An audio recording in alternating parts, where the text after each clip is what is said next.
it up or you want to leave it? You recognize this? It's all yours now.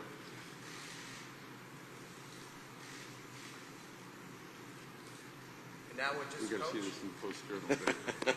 Thanks, Roger.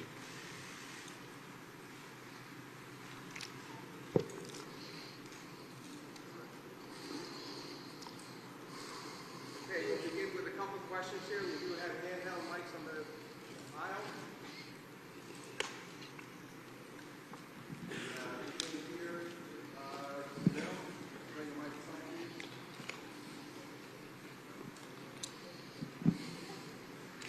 Talk about what Vic Fangio did to this team this year. You guys didn't blitz at all last night, and you still got pressure with the front four. Just talk about that.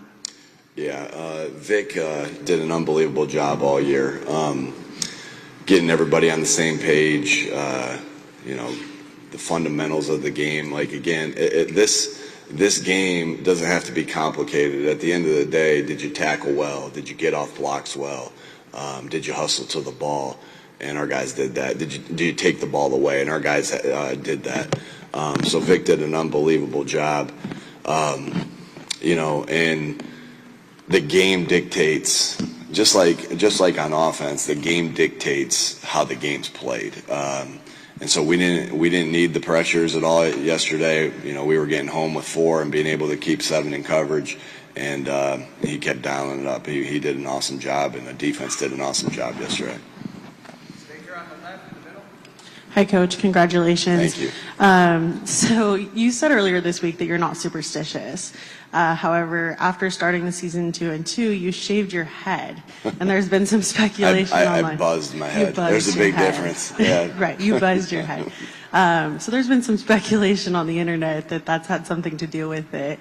Do you anticipate shaving your head next season to start? That has nothing to do with it. It's all about your habits and how you go about it. Like I literally had no time to get a haircut on the Friday, and so I buzzed it. And that has nothing to do with it. Again, it's your habits every day.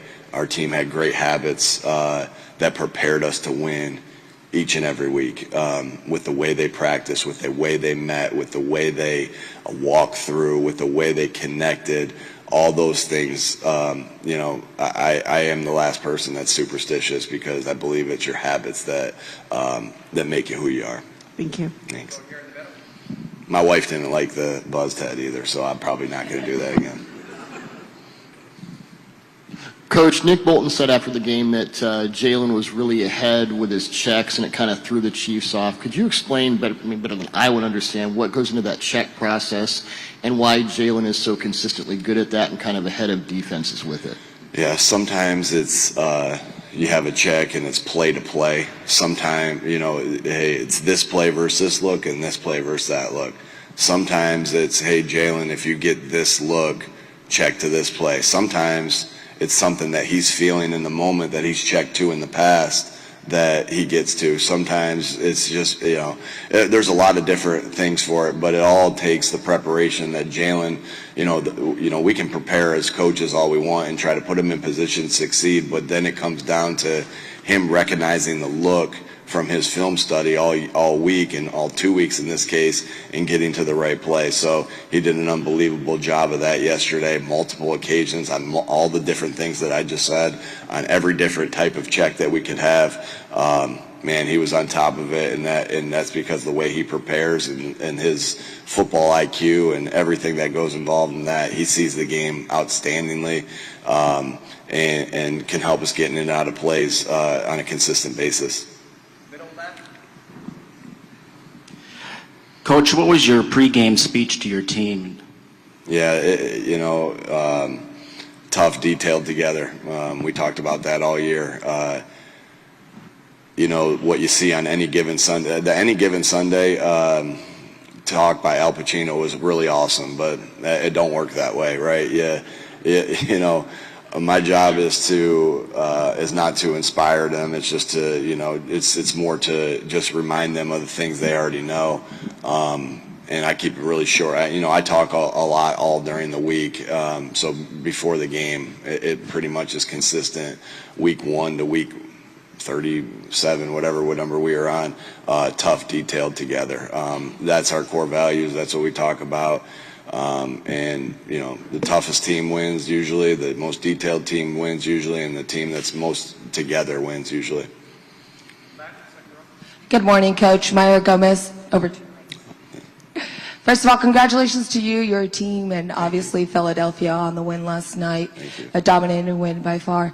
Can you speak a little bit about the defense and just how that unit came together this year? Because speaking to them over the week, a couple of them mentioned that looking at your offense, looking at Jalen, looking at Saquon, they didn't want to be the weak link. And last night, I think they proved they were nothing close to that. Yeah, you know, all year you know, it was every unit. This is why this is the greatest team sport there is. It takes everybody. You can't have a strong defense, and we had a strong defense, strong offense, and we got great execution by our special teams unit consistently throughout the entire year. But our defense, when you play good team defense, you know, there are some consistent factors, whether you look at high school football, college football, professional football, year in, year out. Are you consistently on the same page? And our guys were consistently on the same page, working as one out there for all the different looks that they got. Do you defeat blocks? Do you tackle well? Do you take the football away? And the fundamentals that require that. And our guys did that consistently all year.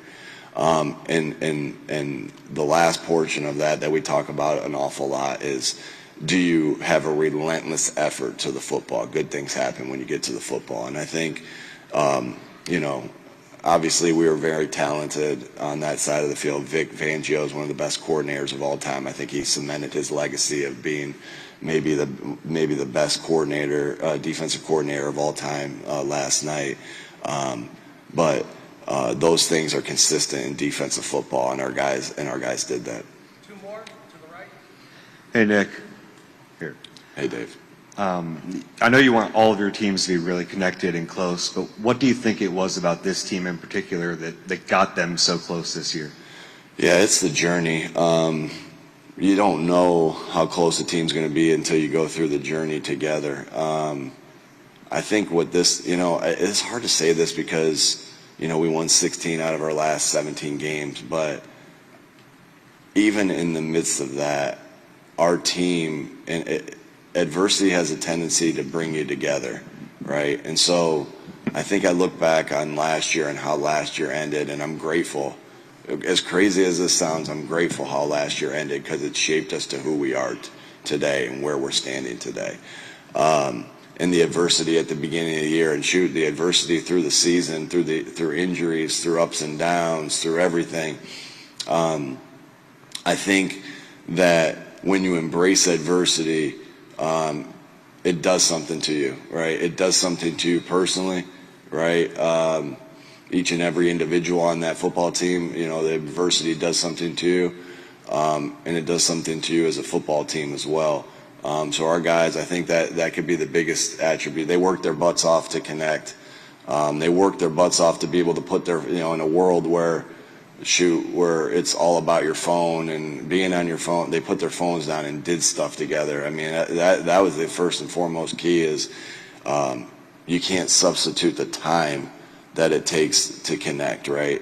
You know, the time that they had with dinners together and in the game room and in between meetings and all that different stuff.